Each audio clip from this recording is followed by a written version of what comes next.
I stood shivering in the freezing December wind, my coat thin and threadbare, clutching a small paper bag of forgotten gifts as my daughter slammed the door behind me. The sound echoed through the Brooklyn night like a gunshot to my heart. Christmas was supposed to be about love, but all I felt was the cold concrete beneath my feet and the emptiness where my family's warmth used to live. Today, I'm going to tell you something I never thought I would share. And if for even a second this feels familiar, I only ask that you like this video and subscribe. It will help me keep opening my heart. My name is Carmen, and for 73 years, I've called Brooklyn home. This morning, like every morning for the past 5 years since my husband passed, I wake up at 5:30 in my small apartment on Prospect Avenue. The radiator clanks like an old friend trying to speak, but the warmth never quite reaches the corners where loneliness lives. I make my coffee in the same chipped mug my mother brought from Puerto Rico 50 years ago, the one with the faded roses that used to be bright pink, but now look more like whispered memories. The smell hits me every time I open that kitchen cabinet, burnt toast from rushed mornings getting my children ready for school, the dusty scent of old letters I keep meaning to read, and my mother's perfume that somehow still clings to her favorite scarf hanging by the window. That scarf has been my companion through countless lonely breakfasts, through phone calls that never come, through birthdays nobody remembers. My routine has become a dance with emptiness. I check my phone hoping for a message from Elena, my daughter, or maybe from Marcus, my son who moved to California and calls twice a year if I'm lucky. The silence screams louder than the city traffic outside. I water my Christmas cactus, the only living thing that seems to thrive under my care anymore. I fold laundry that takes me twice as long as it used to, not because I'm slower, but because I'm stretching time, hoping it will fill the void where conversation used to live. But that Christmas night changed everything. I had spent the entire week preparing for our family dinner. I bought groceries with money I could barely afford, spending nearly $200 on ingredients for Elena's favorite pernil, Marcus's beloved pastels, and special cookies for my granddaughter Sophia. I cleaned my apartment until it sparkled, arranged the few decorations I still had from when we were a whole family, and wrapped the modest gifts I'd managed to buy despite my shrinking Social Security check. Elena had called 3 days before Christmas, her voice carrying that familiar tone I'd learned to recognize over the years. "Mom, we're having some financial troubles again. Could you help us out? Just this once, I promise." Her husband had lost another job, she explained, and they needed money for Sophia's school supplies and their mortgage payment. $5,000, my entire savings from the past 6 months. I wire transferred the money that same afternoon, standing in line at the bank on Flatbush Avenue, watching other elderly customers ahead of me, wondering if they too were giving away their security for the promise of love. The bank teller, a young woman with kind eyes, looked at me with concern as she processed the transaction. "Are you sure about this amount, Mrs. Rodriguez?" she asked gently. I nodded, though my hands were shaking. "It's for my family," I whispered, as if saying it out loud would make it more true, more worthy. The next evening, I arrived at Elena's brownstone in Park Slope carrying my contributions to our Christmas feast. The house was warm and glowing, filled with the sound of laughter and the smell of good food. But something felt different the moment I walked through the door. Elena's greeting was perfunctory, a quick kiss on the cheek before she hurried back to the kitchen. Marcus barely looked up from his phone when I handed him his carefully wrapped present. "Oh, thanks, Mom," he muttered, setting it aside without opening it. Sophia, my 10-year-old granddaughter, was the only one who seemed genuinely happy to see me. She ran into my arms with that pure joy children possess, the kind that makes you remember why love exists in the first place. "Abuela Carmen, did you bring the cookies?" she asked, her eyes bright with anticipation. "Of course, mija," I said, my heart lifting for the first time in days. "They're in the kitchen, just like you like them." But as the evening progressed, I began to notice things. Expensive new presents under the tree, a new television mounted on the wall, Elena's husband David wearing a watch I'd never seen before. The wine they served cost more than I spend on groceries in a week. When I complimented Elena on the beautiful new dining room furniture, she brushed off my comment with a dismissive wave. "Oh, that old stuff," she said, though I could still see the price tags tucked discreetly under the table legs. The real blow came during dinner. The conversation flowed around me as if I were invisible. They talked about their vacation plans for the spring, about Sophia's expensive dance classes, about David's new business venture. When I tried to share a story about my week, about the little triumph of finally fixing my broken lamp, Elena interrupted me mid-sentence. "Mom, could you pass the salt?" It was such a small thing, but it felt like she had erased my words, my presence, my worth with that simple request. I passed the salt with trembling fingers and returned to my silence. After dinner, as I helped clear the dishes, I overheard Elena talking to David in the kitchen. They didn't see me standing in the doorway, my hands full of empty plates. Thank God she came through with the money again, Elena was saying. I was starting to worry we wouldn't be able to make the mortgage this month. She's good for it, David replied casually. She's got that Social Security and probably some savings tucked away. Old people always have money hidden somewhere. The plates slipped from my hands, clattering against the counter. They turned toward the sound, their faces flushing with embarrassment at being overheard. But there was no apology in their eyes, only irritation at my clumsiness. Careful, Mom, Elena said sharply. Those dishes are expensive. More expensive than the love I'd been trying to buy, I thought, but I didn't say it out loud. The evening continued to deteriorate. When I tried to show interest in Sophia's schoolwork, Elena told me I was being intrusive. When I offered to help with the dishes, David said they preferred to do things their own way. When I suggested we look through old photo albums like we used to do every Christmas, Marcus said he had to make some important phone calls. I found myself sitting alone on their beautiful new sofa, surrounded by the evidence of the life my money had bought them, feeling more invisible than I had ever felt in my own empty apartment. The final humiliation came around 10 o'clock. I was gathering my coat, preparing to call a taxi home, when Elena approached me with that look I'd seen too many times before, the look that said she wanted something. Mom, I hate to ask, but we're going to need a little more help next month. David's new business is taking longer to get started than we expected, and Sophia needs new winter clothes. For the first time in years, something inside me snapped. All the birthdays I'd spent alone because they were too busy. All the times I'd been sick and called for help, only to reach voicemail. All the money I'd given, all the sacrifices I'd made, all the love I'd poured out only to have it disappear into their lives like water into sand. No, I said quietly. Elena blinked as if she hadn't heard me correctly. What? I said no, Elena. I can't give you any more money. Her face changed instantly, transforming from surprise to anger with a speed that took my breath away. What do you mean you can't? You're living in that little apartment paying practically nothing for rent. What else do you need money for? I need it to live, I said, my voice growing stronger. I need it for my medications, for food, for the basic dignity of having something set aside for emergencies. Emergencies?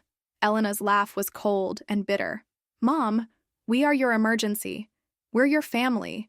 This is what family does for each other. What has this family done for me? The words came out before I could stop them, carrying with them years of suppressed hurt and disappointment. The room fell silent. Marcus looked up from his phone for the first time all evening. David's jaw tightened. Sophia, sensing the tension, moved closer to her mother. How can you say that? Elena's voice rose, attracting the attention of the neighbors in the adjoining brownstone. After everything we've done for you? We invite you to Christmas dinner? We include you in our lives? You invite me when you need money, I said, the truth finally finding its voice. You include me when it's convenient, when there's something in it for you.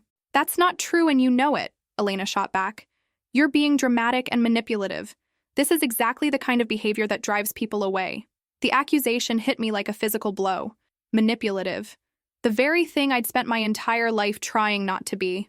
The very thing my own mother had warned me about. The trap that so many women of our generation fell into, being seen as burdens rather than blessings. I think you should leave, Elena said, her voice deadly calm. I think you should leave right now and think about what you've said here tonight. Think about how you're treating your own daughter, your own family. Elena, David said quietly, but she silenced him with a look. No, David. I'm tired of walking on eggshells around her feelings. I'm tired of the guilt trips and the emotional manipulation. She comes into our home, eats our food, enjoys our warmth, and then has the nerve to act like we don't care about her. Each word was a knife, cutting deeper than the last. I looked around the room, at the furniture my money had bought, at the gifts under the tree my sacrifice had made possible, at the faces of the people I loved more than my own life, looking at me with something that resembled contempt. Abuela? Sophia's small voice cut through the tension. Are you okay? I knelt down to her level, fighting back tears. I'm fine, mi amor. Abuela just needs to go home now. But you haven't opened your presents yet, she said, pointing to the small pile of gifts I'd brought for everyone. Maybe another time, I whispered, kissing her forehead and breathing in her innocence one last time. I gathered my coat and purse, moving like a woman in a dream. Elena didn't apologize. Marcus didn't look up from his phone. David avoided my eyes. Only Sophia followed me to the door, her small hand slipping into mine. I love you, Abuela, she whispered. I love you too, baby girl. More than you'll ever know. And then I was outside, standing on the stoop of the house my money had helped save, listening to the sound of my daughter's deadbolt clicking into place behind me. The December wind cut through my thin coat like accusation, and the weight of my purse, still heavy with the gifts no one wanted to open, felt like everything I'd gotten wrong about love. I stood there for a long moment, looking up at the warm windows of the house, watching the shadows of my family moving inside without me. The Christmas tree lights blinked cheerfully, mocking my isolation. Somewhere in the distance, church bells were chiming midnight. Christmas was officially over.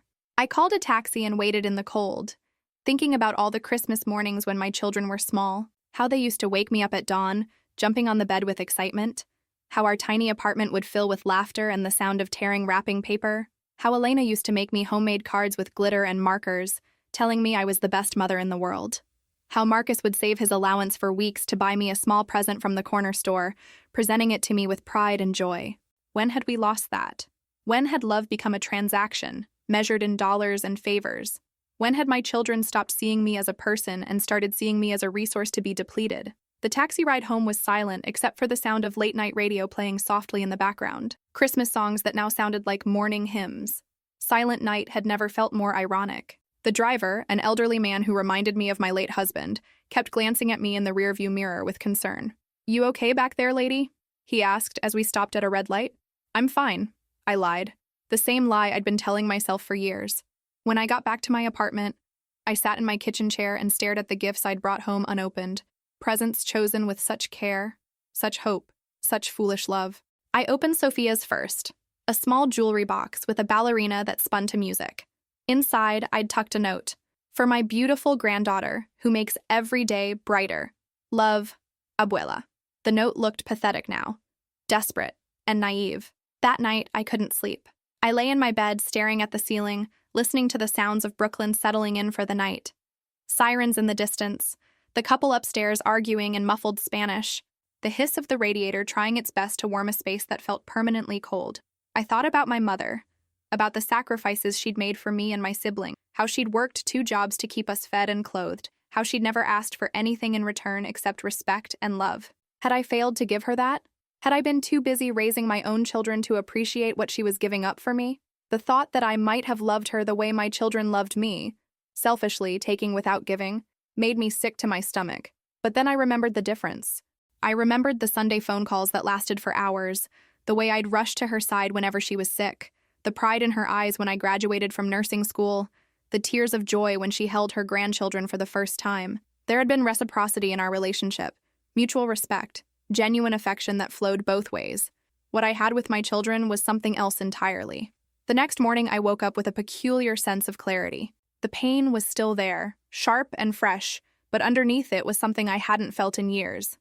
Anger. Clean, righteous anger that felt almost refreshing after so much confused hurt. I made my coffee and sat at my kitchen table, looking at my bank statements spread out before me. Over the past 3 years, I had given Elena and her family nearly $30,000.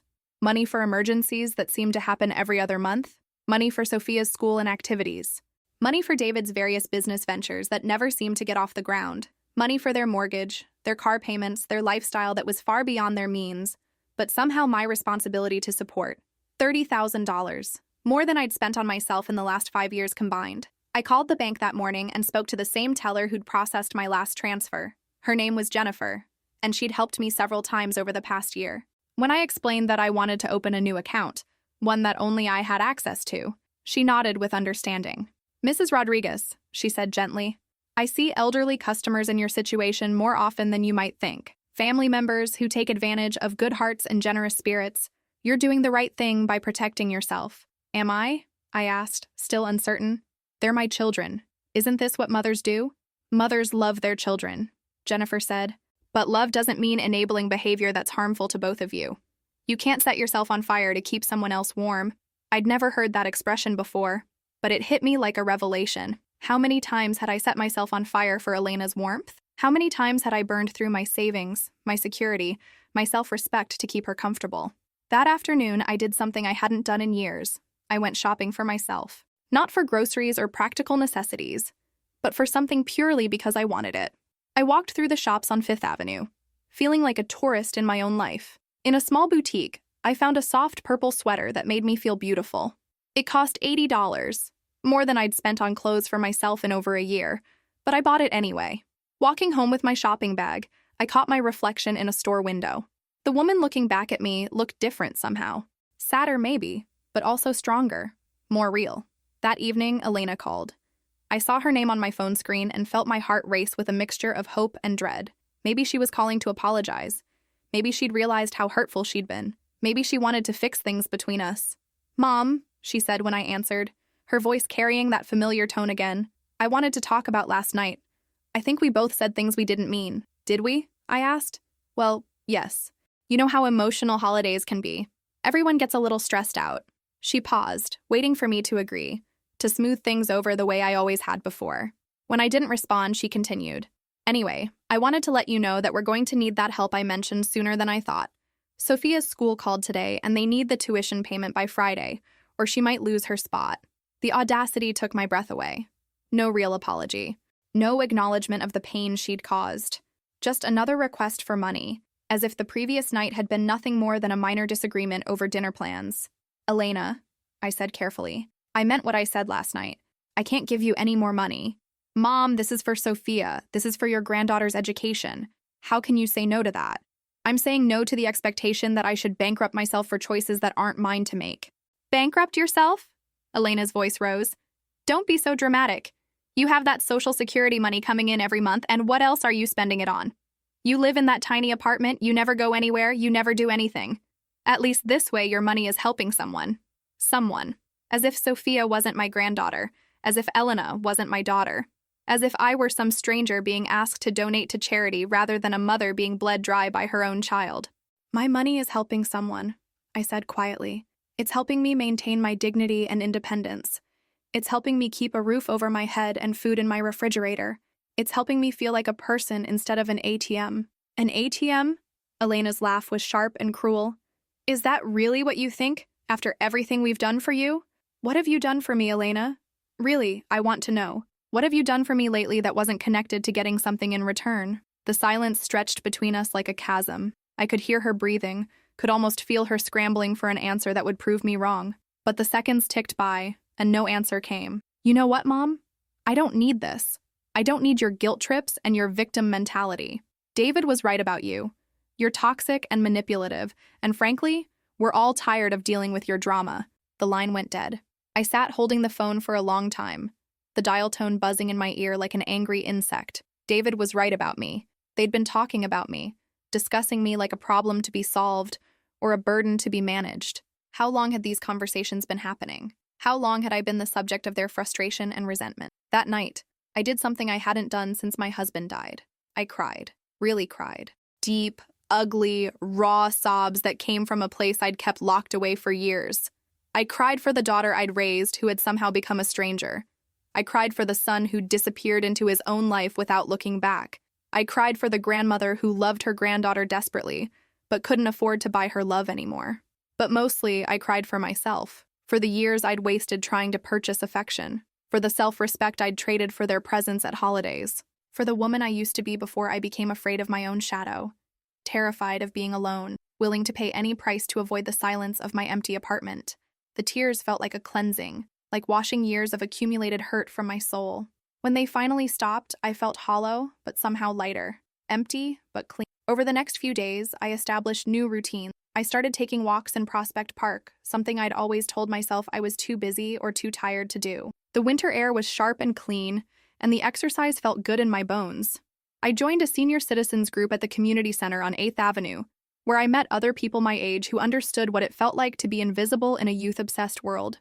There was Margaret, 82, whose son had moved her to 3 different nursing homes in 2 years because he couldn't be bothered to visit her regularly.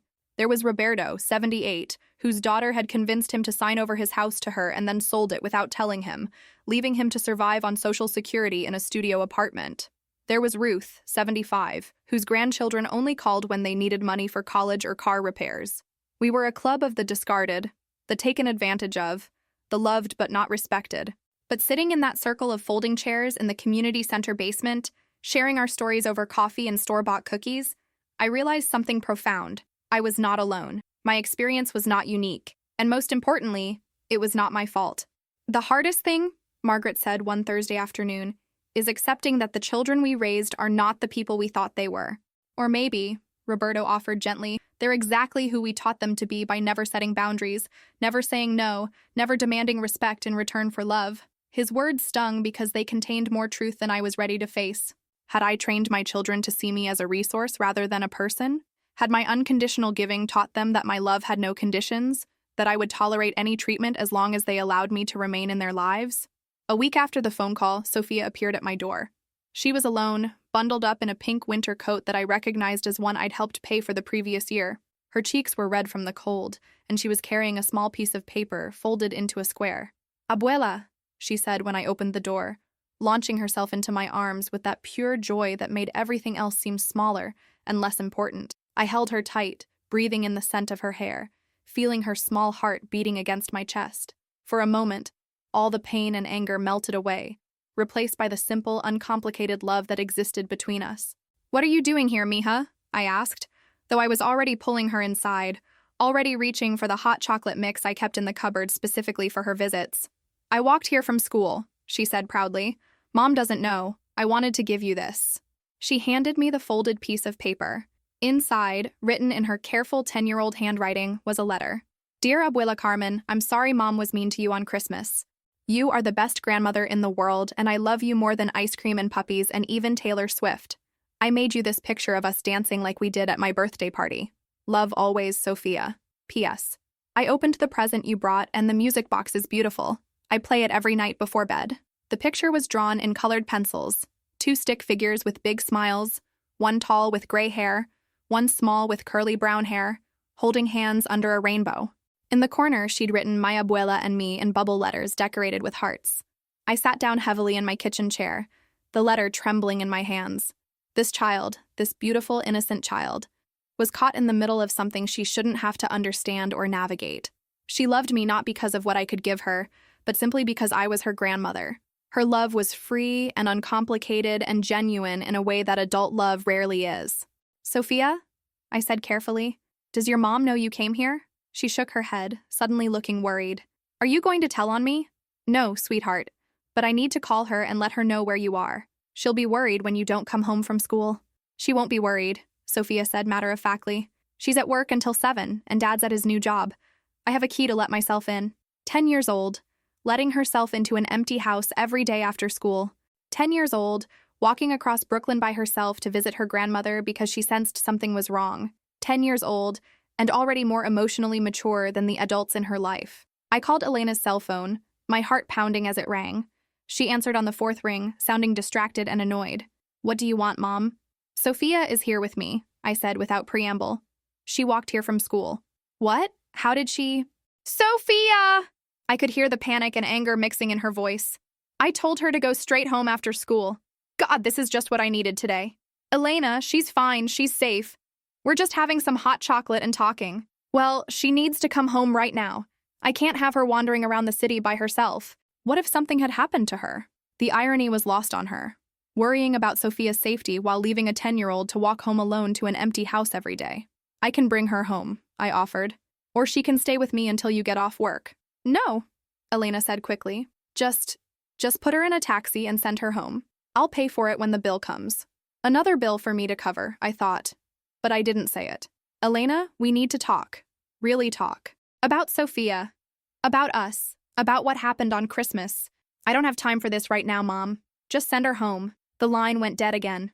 I looked at Sophia, who was watching me with those wide, perceptive eyes that seemed to see everything adults thought they were hiding from children. "Am I in trouble?" she asked. "No, baby, you're not in trouble. But you can't walk here by yourself anymore, okay? It's not safe, and it worries your mom. But I wanted to see you," she said simply. "I miss you. I miss you too, more than you know. But there are other ways we can see each other. Safer ways." I called a taxi and rode with Sophia back to her house in Park Slope. The ride was quiet, both of us lost in our own thoughts. When we pulled up in front of the brownstone, Elena was already waiting on the stoop, her face a mask of frustration and barely controlled anger. She hugged Sophia tightly, relief and exasperation warring in her expression. Then she looked at me through the taxi window, her jaw set in the stubborn line I remembered from her childhood. The look she'd get when she'd been caught doing something wrong but wasn't ready to admit it. "Thank you for bringing her home," she said stiffly. Elena, please. Can we talk? Really talk? There's nothing to talk about, Mom. You made your position clear on Christmas. You don't want to help your family anymore, fine, but don't drag Sophia into this. Don't make her feel guilty about choices that have nothing to do with her. I'm not trying to make anyone feel guilty. I'm trying to maintain some boundaries so I can survive. Survive? Elena's laugh was bitter. You're being dramatic again. Always the victim, always the martyr. Maybe I learned how to be a martyr from years of practice, I said quietly. The truth of that statement hung in the air between us. Elena's face flushed, but she turned away without responding, taking Sophia by the hand and leading her up the steps to their front door. Bye, Abuela, Sophia called over her shoulder, waving until they disappeared inside. I gave the taxi driver my address and settled back for the ride home, feeling older and more tired than I had in years. But there was something else there too, something that felt almost like relief. I had spoken my truth, even if it wasn't received well. I had established a boundary, even if it wasn't respected. I had chosen my own well-being over the comfort of my dysfunction, and that felt like progress. The next few weeks passed quietly. I fell into new routines, healthier routines. I started visiting the library on Tuesdays, joining a book club for seniors where we discussed everything from mystery novels to memoirs. I signed up for a gentle yoga class at the community center, something I'd always wanted to try, but had never made time for when I was busy being available for everyone else's emergencies. I began to notice things about myself that I'd forgotten over the years. I liked reading poetry. I enjoyed cooking for one when I could take my time and experiment with flavors instead of rushing to feed ungrateful people. I had opinions about movies and books and current events that had nothing to do with my children's needs or wants. I was rediscovering Carmen Rodriguez, the woman who had existed before she became just mom, just the bank, just the dependable one who would always say yes. But the peace didn't last long. One evening in late January, my phone rang at nearly midnight. I jolted awake, my heart racing with the kind of panic that comes with late-night calls when you're older and everyone you love is mortal. I fumbled for my glasses and saw Marcus's name on the screen. Marcus? I answered, my voice thick with sleep and worry. What's wrong? Is everyone okay? Mom. His voice was strange, tight with some emotion I couldn't identify. Mom, I need to ask you something, and I need you to be honest with me. I sat up in bed, fully awake now. What is it? Did you really cut Elena off? Financially, I mean. Did you really refuse to help her with Sophia's school? The question caught me off guard. I had expected him to be calling about an emergency, a health scare, something immediate and urgent. Not this. Marcus, it's complicated. Elena and I had a disagreement about boundaries and respect. Mom, Sophia got kicked out of her school. The words hit me like a physical blow. I felt the air leave my lungs, felt the room spinning slightly around me. What? They couldn't make the tuition payment. Sophia had to leave her school in the middle of the year. She's enrolled in public school now, but Mom, you should see her. She's confused and upset, and she keeps asking why Abuela doesn't love her anymore. Each word was a dagger, finding its target with precision. The guilt crashed over me like a wave, threatening to drown every boundary I'd carefully constructed over the past month. Marcus, that's not... I never said I didn't love her. This has nothing to do with Sophia. Doesn't it, though? His voice was harder now, more accusatory. When you punish Elena, you punish Sophia too. When you withdraw your support from the family, everyone suffers, not just Elena. I'm not punishing anyone, I said. But even as I said it, I could hear how weak it sounded. I'm just trying to establish some healthy boundaries. Healthy boundaries? Marcus's laugh was harsh, bitter in a way that reminded me uncomfortably of his sister. Mom, we're not talking about some stranger here. We're talking about your granddaughter, your family, and you're letting some hurt feelings get in the way of doing what's right. What's right? I repeated, anger beginning to bloom in my chest. Marcus, when was the last time you called me? Not because you needed something, not because there was a crisis, but just to check on me. When was the last time you asked how I was doing, how I was feeling, whether I needed anything? That's not the point, isn't it? You can't remember, can you? Because the only time either of you contact me is when you need something. Money, babysitting, emotional labor. I'm not a mother to you anymore, Marcus. I'm a service provider. God, Mom, you sound just like Elena said you would. She warned me you'd gotten all bitter and self-pitying. The betrayal of knowing they'd been discussing me, analyzing me, preparing for this conversation, made my hands shake with rage. Elena warned you? What else did Elena tell you about me, Marcus? Did she mention how she kicked me out on Christmas night after I'd given her $5,000? Did she tell you about how she called me an ATM when I couldn't give her more money immediately? Did she explain how your 10-year-old niece had to walk across Brooklyn by herself just to see her grandmother because apparently no one in that house thought she was worth a phone call? Mom. No, Marcus. You called me in the middle of the night to guilt me about Sophia's school situation. You want to make me responsible for choices that Elena and David made. You want to blame me for their financial problems, for their inability to provide for their daughter without my constant subsidizing. They're struggling, Mom. David's business hasn't taken off like they hoped, and Elena's hours got cut at work. They're doing their best. Are they? Because from where I sit, it looks like they're living beyond their means and expecting me to make up the difference. Sophia didn't have to go to that expensive private school. They chose that. They chose the house in Park Slope that they can't afford. They chose to have Elena work part-time instead of full-time. They chose to rely on my social security checks instead of adjusting their lifestyle to match their income. So you're just going to let Sophia suffer for their choices?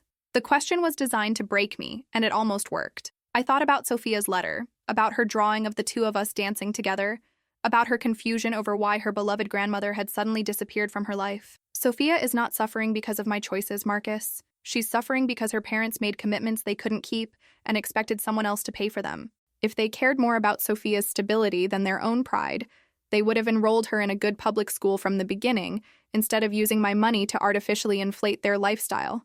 I can't believe how cold you've become, Marcus said. This isn't the mother who raised me. The mother who raised you gave everything she had to her children and received nothing but demands in return. Maybe it's time you met the woman who exists underneath all that giving. Maybe it's time you realized that mothers are people too, with needs and feelings and limits. So what now? You're just going to cut us off completely? Abandon your family because we're not perfect? I'm not abandoning anyone. I'm available for a relationship built on mutual respect and affection. I'm available to be a grandmother who is loved for who she is, not what she can provide. I'm available to be a mother who is valued as a person, not just as a resource. And if we can't give you that, the question hung in the air like a challenge. Could I really choose my own dignity over my children's presence in my life? Could I really risk losing them completely rather than continue to enable their treatment of me? Then I guess we'll find out what kind of people you really are, I said quietly. Marcus was quiet for a long moment. When he spoke again, his voice was subdued, uncertain. Mom, I don't want to lose you, but I don't understand how we got here. I don't understand how it became this adversarial. For the first time in the conversation, I heard something vulnerable in his voice. Something that reminded me of the little boy who used to climb into my lap when he was scared, who used to bring me wilted flowers from the neighbor's garden and present them like precious gifts. Marcus, I said gently, when was the last time you told me you loved me without asking for something in the same conversation? Another long silence. I don't know, he admitted finally. When was the last time you asked about my life, my interests, my health, my happiness? I assumed you were fine. You never complained. What would have happened if I had complained? If I had said I was lonely or sad or worried about money? Would you have listened, or would you have told me to stop being negative? I don't know, he said again, and I could hear the realization creeping into his voice. Marcus, I love you. I love Elena. I love Sophia more than my own life, but I can't continue to prove that love by destroying myself financially and emotionally. I can't keep buying your attention with my social security checks. I can't keep pretending that one-sided relationships are healthy just because they're familiar. What do you want from us? It was such a simple question, but it felt revolutionary. When was the last time one of my children had asked what I wanted instead of what I could give? I want to matter to you when I'm not useful to you. I want you to care about my well-being the way I care about yours. I want to be included in your lives because you enjoy my company, not because you need my resources. I want to be treated with the same respect you'd show a friend. I do respect you, Mom. Do you? Would you hang up on a friend the way Elena hung up on me? Would you go months without calling a friend just to see how they're doing? Would you only contact a friend when you needed money? Marcus was quiet again, processing. I need to think about this, he said finally. Take all the time you need, I told him. But Marcus, while you're thinking, remember that I won't be around forever. None of us will. Don't wait until it's too late to figure out how to love me while I'm still here. After I hung up, I couldn't go back to sleep. I made myself a cup of chamomile tea and sat by my kitchen window, looking out at the Brooklyn street where I'd lived for so many years. The streetlights cast long shadows on the pavement, and I could see my reflection superimposed over the scene like a ghost haunting her own life. Had I done the right thing? Had I been too harsh, too uncompromising? Was I sacrificing my relationship with my granddaughter for the sake of my own pride? But then I thought about Sophia walking across Brooklyn by herself just to see me. I thought about her letter, her drawing, her pure and uncomplicated love. If I continued to enable her parents' dysfunction, what was I teaching her about relationships? What was I showing her about how people should treat each other? Maybe the greatest gift I could give Sophia was the example of a woman who valued herself enough to demand respect. Maybe by setting boundaries with her parents, I was showing her that love doesn't mean accepting mistreatment. Maybe I was teaching her that she never had to buy affection with her own self-worth. The thought gave me strength to face whatever came next. What came next was silence. Elena didn't call. Marcus didn't call. Days turned into weeks, and my phone stayed stubbornly quiet. I found myself checking the ringer obsessively, making sure I hadn't missed anything. I caught myself staring at photos of Sophia, wondering what she was thinking, whether she understood that my absence wasn't about her. The guilt was constant, a low-level ache that followed me through my daily routines. Every time I saw a child Sophia's age on the street, every time I passed the toy store where I used to buy her presents, every time I heard a song we used to sing together, the loss hit me fresh. But there was something else growing alongside the guilt, a tentative sense of peace. My bank account was no longer hemorrhaging money every month. I could go to the grocery store without calculating whether I'd have enough left over to help with someone else's crisis. I could make plans for my own future without wondering what emergency would derail them. I started taking a painting class at the community center, something I'd always wanted to try but had never had time for. The instructor, a patient woman named Angela, who was about my age, encouraged us to paint our emotions, to let our feelings flow through the brush onto the canvas. My first painting was dark and turbulent, all muddy browns and angry reds. I painted it during the worst of the guilt, when I was second-guessing every decision I'd made. "Tell me about this one," Angela said, standing behind my easel and studying my work. "It's about being torn apart," I said, "about having to choose between loving someone and loving yourself. And who wins in that choice?" I looked at the painting, at the way the colors seemed to be fighting each other, neither side clearly victorious. "I don't know yet," I admitted. "Keep painting," Angela said gently. "The answer will come." Over the weeks that followed, my paintings gradually began to change. The colors became brighter, more defined. I painted flowers that I remembered from my mother's garden in Puerto Rico. I painted the Brooklyn Bridge at sunrise. I painted Sophia dancing, her arms outstretched and her face full of joy. Each painting felt like a small act of reclamation, a way of remembering who I was beyond my role as the family's emotional and financial support system. One afternoon in late February, I was walking home from my yoga class when I saw a familiar figure sitting on the steps outside my apartment building. Sophia was there, still in her school uniform, her backpack beside her and a folded piece of paper in her hands. My heart leaped and broke simultaneously. She looked older somehow, more serious than a 10-year-old should have to be. "Sophia," I called, hurrying toward her. "Mija, what are you doing here? How did you get here?" She stood up and ran into my arms, hugging me with desperate intensity. "I took the bus," she said, her voice muffled against my shoulder. "I saved my lunch money for 3 weeks to pay for it." I held her tight, breathing in the familiar scent of her hair, feeling her small body shaking slightly against mine. "Does your mother know where you are?" Sophia shook her head. "She thinks I went to my friend Maya's house after school. Maya's covering for me." The fact that a 10-year-old had to orchestrate an elaborate deception just to see her grandmother made my heart ache. What kind of family had we become when a child couldn't openly express love for her own relatives? "Come on," I said, unlocking the door to the building. "Let's go upstairs and talk." In my apartment, I made Sophia a snack and hot chocolate while she sat at my kitchen table, carefully unfolding the piece of paper she'd brought with her. "I wrote you another letter," she said, sliding it across the table to me, "but this one is different." I sat down across from her and began to read. "Dear Abuela Carmen, I know you and Mom are fighting about money. I heard her talking to Dad about it. She said you don't want to help us anymore and that you're being selfish. But I don't think you're selfish. I think you're sad. I'm sad too. I miss you so much it makes my stomach hurt sometimes. I don't care about the private school. I like my new school fine. My teacher is nice and I made a friend named Jasmine who likes to draw like me. But I do care about you. I care about you more than anything. Can we still be friends even if you and Mom are mad at each other? I love you infinity plus one. Sophia." I had to stop reading twice to wipe my eyes. The maturity in her words, the clarity of her understanding, the simple purity of her love. It was almost too much to bear. "Sophia," I said carefully, "you know that none of this is your fault, right? The problems between your mom and me have nothing to do with you." "I know," she said, "but I also know that grown-ups sometimes say things they don't mean when they're hurt. I think maybe you and Mom both said things you didn't mean. Out of the mouths of babes.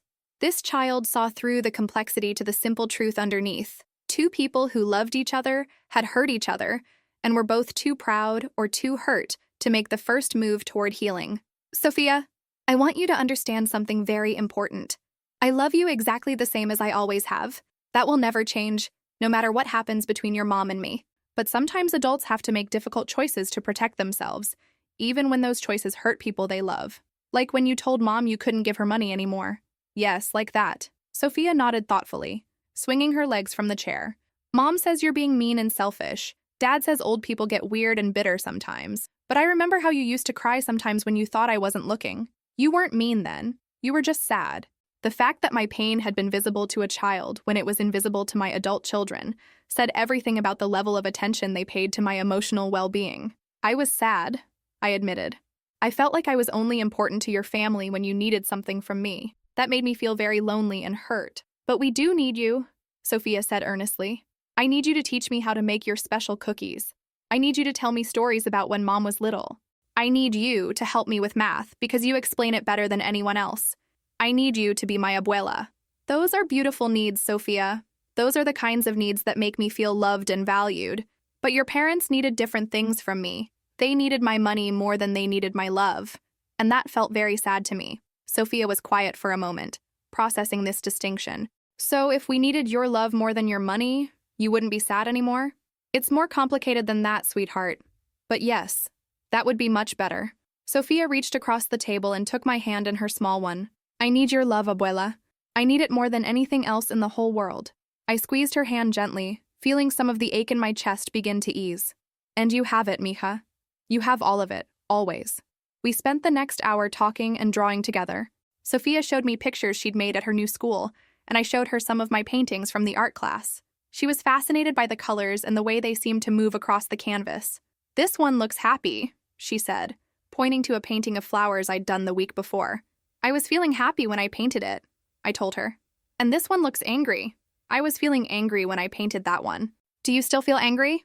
I looked at the painting, then at Sophia's open, curious face. Sometimes, I said honestly, but less than I did before. As the afternoon wore on, I knew I had to call Elena. Sophia had been gone from home for hours now, and regardless of our relationship troubles, Elena would be worried sick when she discovered her daughter missing. I have to call your mom, I told Sophia as 6 o'clock approached. Sophia's face fell. Will I get in trouble? Probably, I said gently, but not with me, and not because you did anything wrong. Sometimes doing the right thing still gets us in trouble.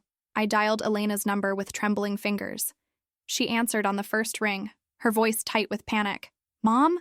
Do you have Sophia? Please tell me you have Sophia. She's here, I said quickly.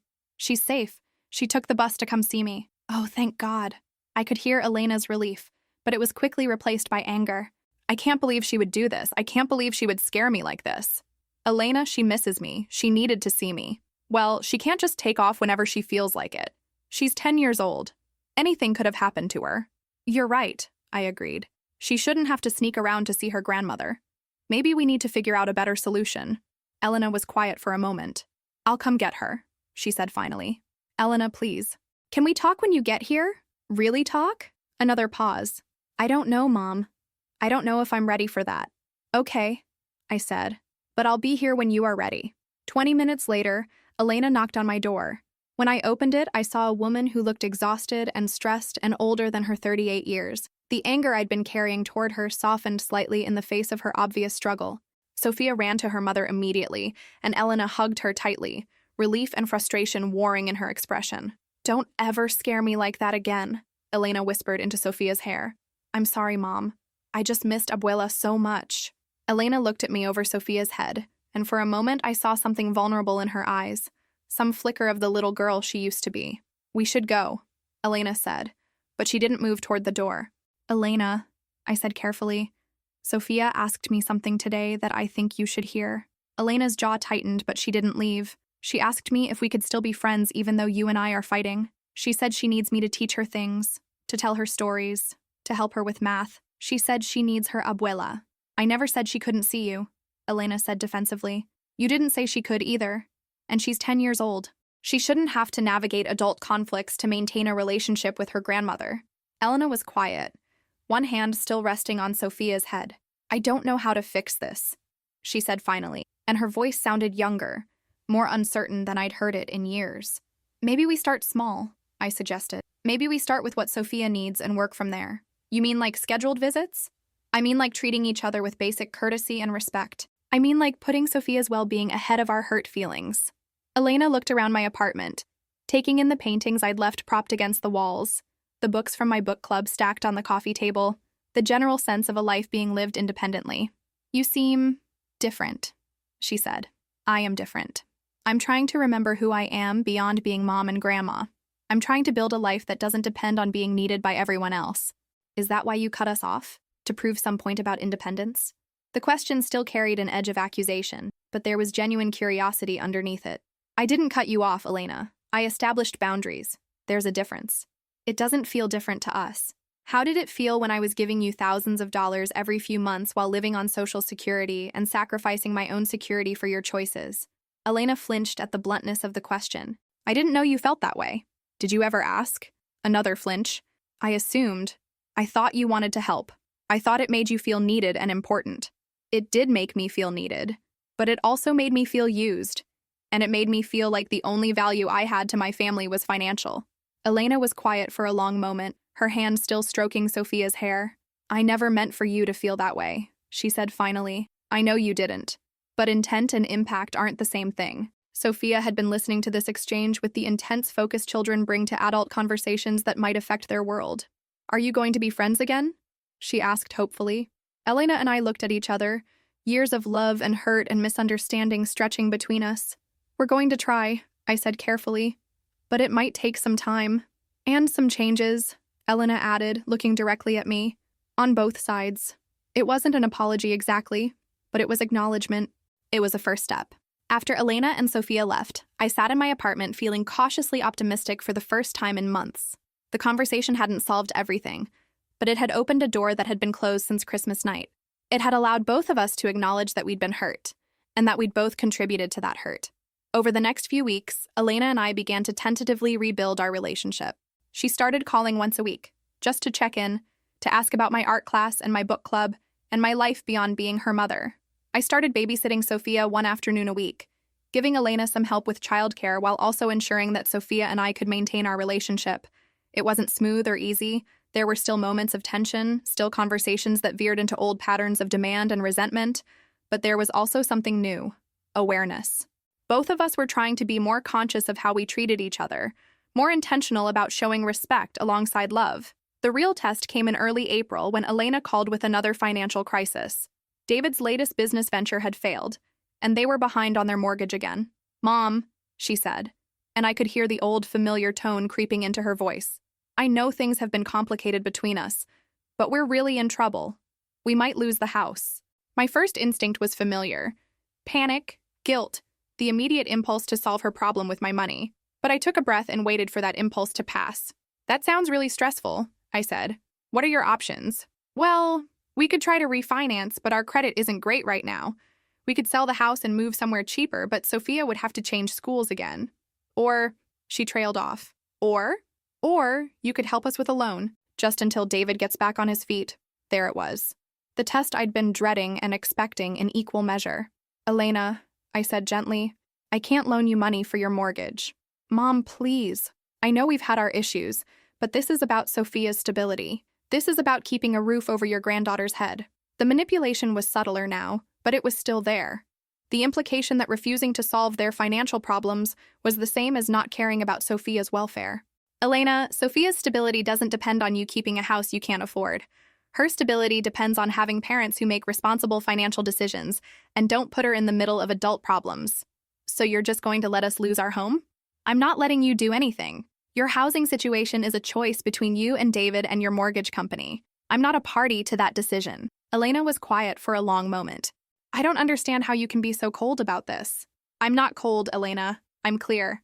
I love you and Sophia desperately, but I can't keep rescuing you from the consequences of choices I didn't make. It's not good for any of us.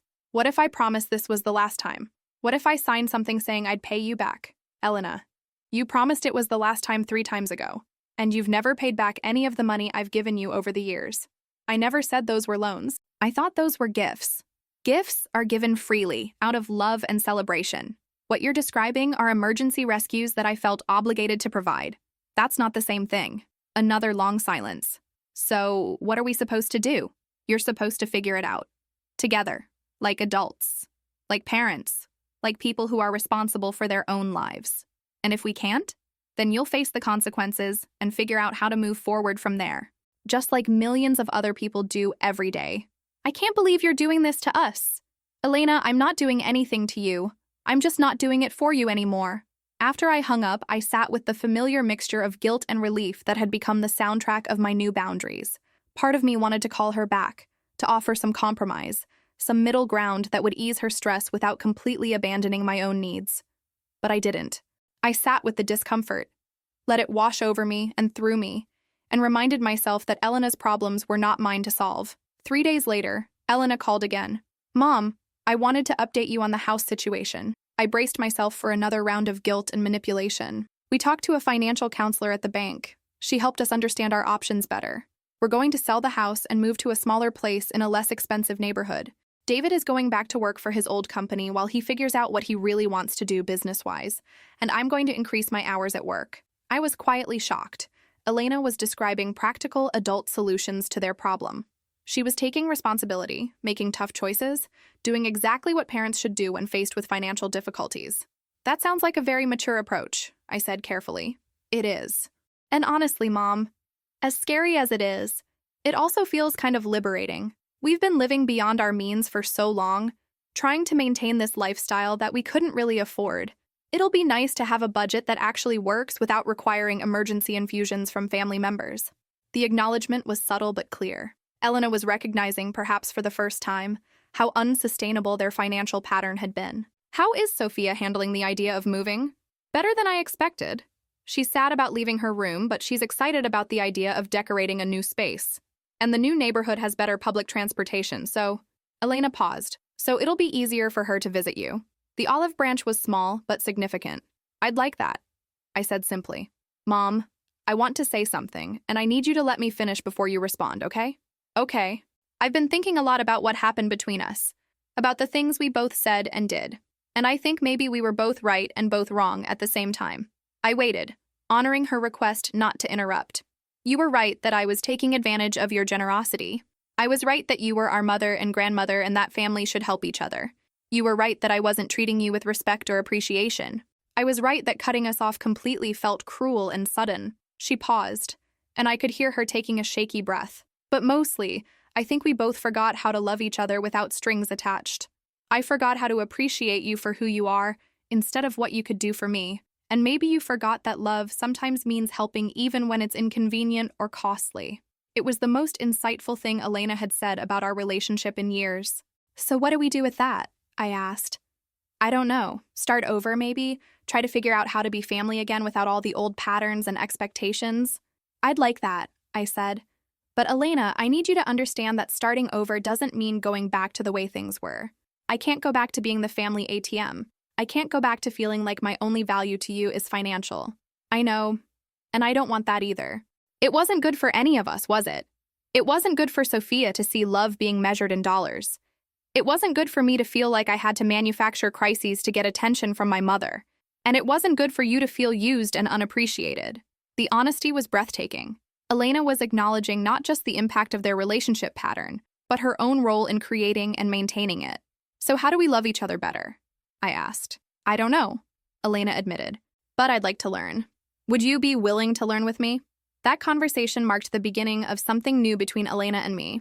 Not a return to our old relationship, but the birth of a different one built on more honest foundations. We started having regular coffee dates, just the two of us, where we deliberately avoided talking about Sophia or David or practical matters. Instead, we talked about books and movies and memories from Elena's childhood. We talked about my art classes and her work projects. We talked about our dreams and fears and the women we were becoming as we aged. It was awkward at first.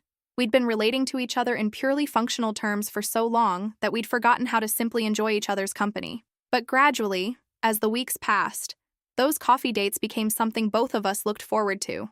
Sophia continued to spend one afternoon a week with me, but the dynamic was different now. Elena would buy groceries for our time together instead of expecting me to provide everything. She would arrange her schedule to pick Sophia up promptly, instead of treating me as free childcare with unlimited availability. Small changes, but they made a significant difference in how valued and respected I felt. Marcus remained more distant, still processing his own role in the family dynamics that had become so toxic. But he started calling occasionally, brief conversations that felt stilted and careful, but were nonetheless attempts at connection. The biggest test of our new relationship came in late May, when I made a decision that surprised everyone, including myself. I had been saving money for the first time in years, not having to worry about monthly emergency requests from Elena. My savings account had grown steadily, and I found myself in the unusual position of having some financial security. Which is why, when I received a notice that the community center where I took my art classes was facing budget cuts that would eliminate their senior programming, I decided to do something about it. I made a donation of $5,000 to preserve the programs that had become so important to me and to other seniors in the neighborhood. It was the same amount I had given Elena for Christmas, but this time I was choosing how to spend my money based on my own values and priorities. When I told Elena about the donation during one of our coffee dates, her initial reaction was exactly what I expected. $5,000, Mom? To the community center? I could see her calculating, could almost hear her thinking about what that money could have done for her family instead. Yes, I said simply. The programs there have meant a lot to me. Art therapy, yoga classes, the senior book club. They've helped me remember who I am beyond being someone's mother or grandmother. Elena was quiet for a moment, visibly wrestling with her impulse to question my spending choices. That's really nice, Mom, she said finally. I'm glad you found something that makes you happy. It wasn't enthusiastic, but it was respectful. It was recognition of my right to make my own decisions about my own money. It was progress. But the real surprise came later that week, when Elena called with an unexpected proposal. Mom, I've been thinking about your donation to the community center, and I want to ask you something. Would you be interested in teaching art classes to kids? Sophia mentioned how much she loved the paintings you showed her, and I thought maybe you could share that with other children too. The suggestion caught me completely off guard. Teach art classes? There's an after-school program in our new neighborhood that's looking for volunteer instructors. The pay isn't much, but I thought you might enjoy it. And it would give you a chance to spend time with kids Sophia's age, to see what she's learning and experiencing. It was thoughtful and generous in a way that had nothing to do with money. Elena was offering me a way to be involved in Sophia's world that was based on my interests and skills rather than my financial resources. I'd love to try that, I said. Really? Really. Thank you for thinking of me. Mom, I've been thinking of you more lately. Really thinking about who you are, not just who you are to me. It was such a simple statement, but it represented a fundamental shift in how Elena saw me, not just as mom, not just as grandma, not just as the person who helped with emergencies, but as Carmen, a woman with her own interests and talents and contributions to make to the world. I started teaching the art classes in June. Twice a week, I worked with a group of 8 children between the ages of 8 and 12, helping them explore color and texture and the joy of creating something beautiful with their own hands. Sophia was in the class, of course, but she was just one of many children who looked forward to our time together. I watched her interact with her friends, saw her confidence grow as she mastered new techniques, witnessed her pride when she completed a project she was excited about. But more than that, I saw myself through these children's eyes. To them, I wasn't a burden or a source of guilt or a problem to be managed. I was Mrs. Rodriguez, the art teacher who always had encouraging words and gentle guidance and endless patience for their creative experiments. One afternoon, as I was helping a shy boy named Miguel mix colors for a landscape painting, Sophia appeared at my elbow. Abuela, she said quietly, I like it when you're happy. What do you mean, mija? You smile different now. Before, when you smiled, it looked like you were trying very hard. Now it looks like it comes from inside. The observation was so perceptive, so accurate, that it took my breath away. Sophia had seen through my performance of happiness to the genuine article underneath. That evening, as I cleaned up after the class, Elena arrived early to pick up Sophia. Instead of waiting in the car, she came inside to see what we'd been working on. These are beautiful, she said, looking at the children's paintings hung up to dry around the room. They worked really hard today, I said. They're so eager to learn, so open to trying new things. Elena walked slowly around the room, examining each painting with genuine interest. Sophia talks about these classes nonstop, she said. She says you make her feel like a real artist. She is a real artist. They all are. They just needed someone to see it and nurture it. Elena stopped in front of one of Sophia's paintings, a vibrant sunset over the Brooklyn Bridge. She painted this? She did. She said she wanted to capture the way the light looks when we walk across the bridge together. Elena's eyes filled with tears. When do you walk across the bridge together? Sometimes after class, we take the long way back to your neighborhood. She likes to stop in the middle and look at the water. I didn't know you two did that. There's probably a lot you don't know about the relationship Sophia and I have built, I said gently, and that's okay. She needs relationships with adults that are separate from her parents, relationships where she can be herself without worrying about family dynamics. Elena nodded slowly. I think I'm starting to understand that. About you, I mean. You need relationships that are separate from being our mother too, don't you? It was such a simple realization, but it had taken us so long to reach it. Yes, I said. I do. I'm sorry it took me so long to see that. You weren't supposed to see it alone, Elena. I should have been clearer about my needs instead of just resenting you for not guessing what they were. We stood together in the quiet classroom, surrounded by children's artwork and the lingering smell of tempera paint and possibility. Mom, Elena said suddenly, I need to tell you something. I turned to face her, noting the serious tone in her voice. What is it? When we were going through our financial records for the house sale, David and I calculated how much money you've given us over the years. It was more than we realized. Much more. I waited, not sure where this conversation was heading. We can't pay it back. Not all at once, maybe not ever. But we want to acknowledge it. We want to say thank you properly, and we want to apologize for taking it for granted. Elena? No, let me finish. We also want to set up a payment plan. Not because you're asking for it, but because it's the right thing to do. We want Sophia to see that debts get paid, that gratitude gets expressed, that family members treat each other with financial respect. I was stunned. This level of accountability was something I had never expected, never even dared to hope for. You don't have to do that, I said. Yes, we do. Not for you. Well, not just for you. For us. For Sophia.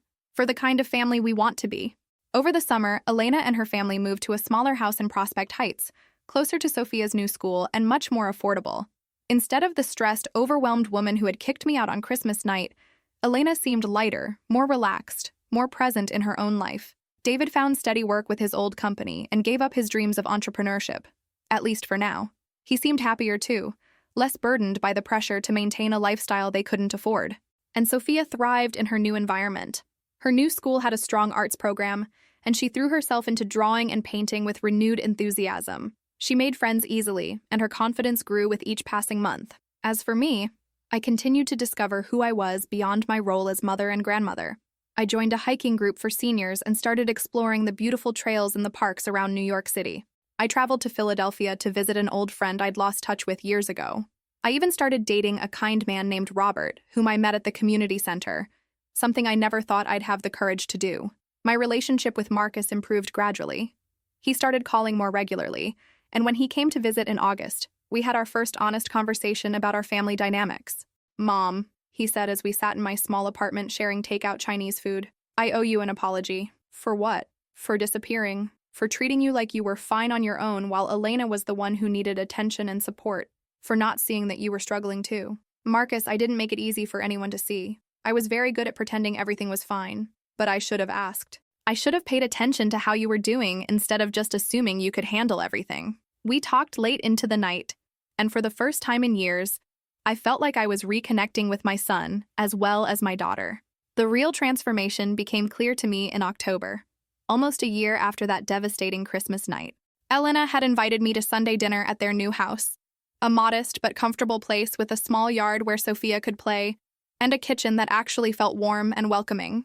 As I sat at their dining room table, watching Elena and David serve a meal they had prepared together, listening to Sophia chatter about her art projects and her new friends, I realized something profound had shifted. I was no longer performing for their approval. I was no longer walking on eggshells, afraid that one wrong word would result in rejection or punishment. I was no longer calculating the cost of my presence in their lives, or wondering whether they wanted me there. I was just Carmen, having dinner with people who loved me for who I was, not what I could provide. After dinner, Sophia asked me to help her with a painting she was working on for a school art show. We sat up in the living room, spreading newspapers on the floor and arranging her supplies carefully. Abuela, she said as she mixed colors on her palette. I'm glad you and Mom are friends again. Me too, mija. But I'm really glad you learned to be your own friend first. The wisdom in her words stopped me cold. How had this child understood something it had taken me 73 years to learn? What do you mean by that? I asked. Before, you were always sad when we didn't need you to do things for us. Now you're happy even when we're all busy with our own stuff. That means you learned how to be happy with just yourself. I stared at this remarkable child, this wise little soul who had watched me transform over the past year and understood exactly what had changed. Yes, I said softly. I think I did learn that. Good, Sophia said matter-of-factly, returning her attention to her painting, because you're too nice to be sad all the time. That night, as I rode the subway home to my apartment, I reflected on the journey that had brought me to this point. The pain of that Christmas night felt like a lifetime ago, though it had been less than a year. The woman who had stood shivering in the December cold, clutching unwanted gifts and wondering how she had failed so completely as a mother and grandmother, that woman felt like a stranger to me now. I had learned to love myself enough to demand respect from others. I had learned that boundaries weren't walls built to keep people out, but guidelines for how I expected to be treated. I had learned that enabling destructive behavior wasn't love, it was fear disguised as love. Most importantly, I had learned that my worth as a human being wasn't dependent on my usefulness to other people. I was valuable simply because I existed, because I was Carmen Rodriguez, a woman with her own interests and dreams and contributions to make to the world. The holidays that year were different. Instead of the elaborate, expensive Christmas dinners of the past, we had a simple celebration at my apartment. Elena brought groceries and helped me cook. Marcus came in from California and slept on my couch. Sophia made handmade presents for everyone, paintings and drawings that captured her love for each of us. David, who had always been somewhat distant and dismissive toward me, apologized privately for his past behavior. I never understood how much you sacrificed for us, he said. I just saw someone who seemed to have unlimited resources and time. I'm sorry for taking advantage of that. The apology meant more to me than he probably realized. It was acknowledgement, it was respect, it was the recognition of my humanity that I'd been craving for so long. But the most meaningful moment came on Christmas Eve, when Elena handed me an envelope with my name written on the front in her careful handwriting. Inside was a letter. Dear Mom, 1 year ago I made the worst mistake of my life when I kicked you out on Christmas night. I was angry and defensive and scared about our money problems, and I took it out on the person who had always been there for us. I'm sorry, but in a strange way, I'm also grateful. That night forced both of us to look at our relationship honestly for the first time in years. It forced me to see how I'd been treating you, and it forced you to value yourself enough to demand better. The woman you've become over this past year is someone I admire tremendously. You're strong and independent and creative and joyful in ways I never saw before. You're not just my mother anymore, you're Carmen, a whole person with your own life and dreams and accomplishments. I love this version of you. I love the boundaries you've set and the respect you demand and the way you've built a life that doesn't revolve around taking care of everyone else. But mostly, I love that you love yourself now.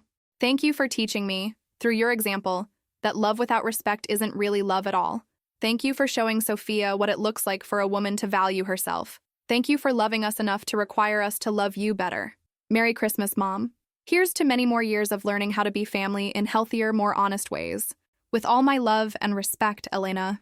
Reading that letter, I finally understood that everything we'd been through, the pain, the conflict, the difficult conversations, the gradual rebuilding of trust, had been worth it.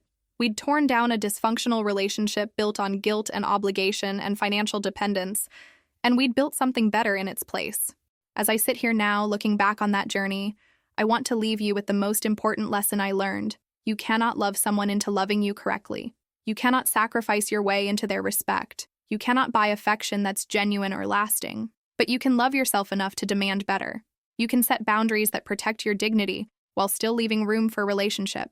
You can choose to be valued for who you are rather than what you can provide. It's never too late to start over. It's never too late to remember who you are beyond your roles as parent, grandparent, helper, provider. It's never too late to build relationships based on mutual respect rather than one-sided sacrifice. The most radical thing I ever did was decide that I was worth loving even when I wasn't being useful. The most transformative choice I ever made was to stop setting myself on fire to keep other people warm. My family almost lost me because they took me for granted.